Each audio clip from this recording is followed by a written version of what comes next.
Sean asks, how do you think these models play into the predilection of GAAP for hard assets?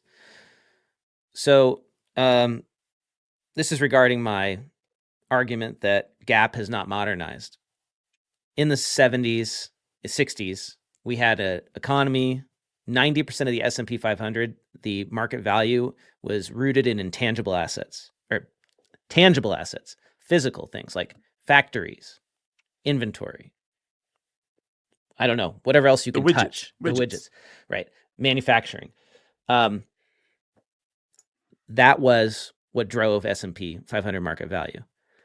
It's flipped. Since the 70s, it is inverted. We have 90% of the S&P 500 market value is intangibles, like intellectual property, software, brands. And so GAAP hasn't changed in that time. And I find that to be kind of nuts. And I think that's the root reason why GAAP is not as useful as it used to be. And financial statements play less and less of a role in investor decision-making, to where it's like only 14% of investor decision-making is based on the financials anymore. Like, I don't think you could do a Warren Buffett these days. You couldn't be Warren Buffett. He famously made all of his best investments in the 60s and the 70s by reading financial statements very carefully and, identifying the winners and the losers. And I don't think you can do that anymore. I don't think there will be another guy like Warren Buffett, because that information is not in the financials anymore.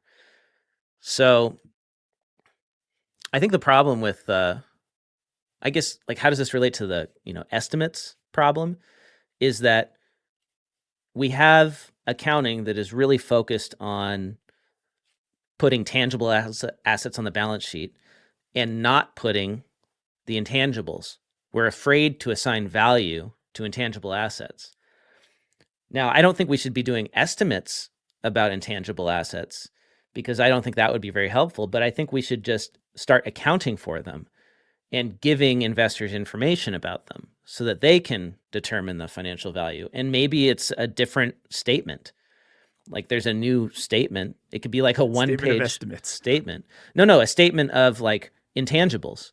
Tangibles, yeah. Right? And so for like SaaS businesses, let's actually standardize the software as a service metrics that are the most important metrics that are commonly reported to the inside investors and the management of these software businesses, these SaaS businesses, these subscription businesses.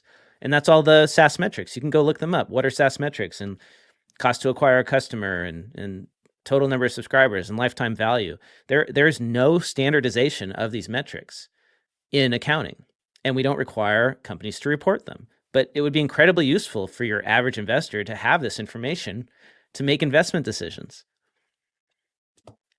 So that's what I think we should do. And we should do that kind of thing for all sorts of different segments. Maybe commercial real estate should have its own statement of intangibles. And we don't try to estimate the value of it on the balance sheet if that's too much susceptible to manipulation. So we just give the hard numbers, the stuff that's clearly quantifiable.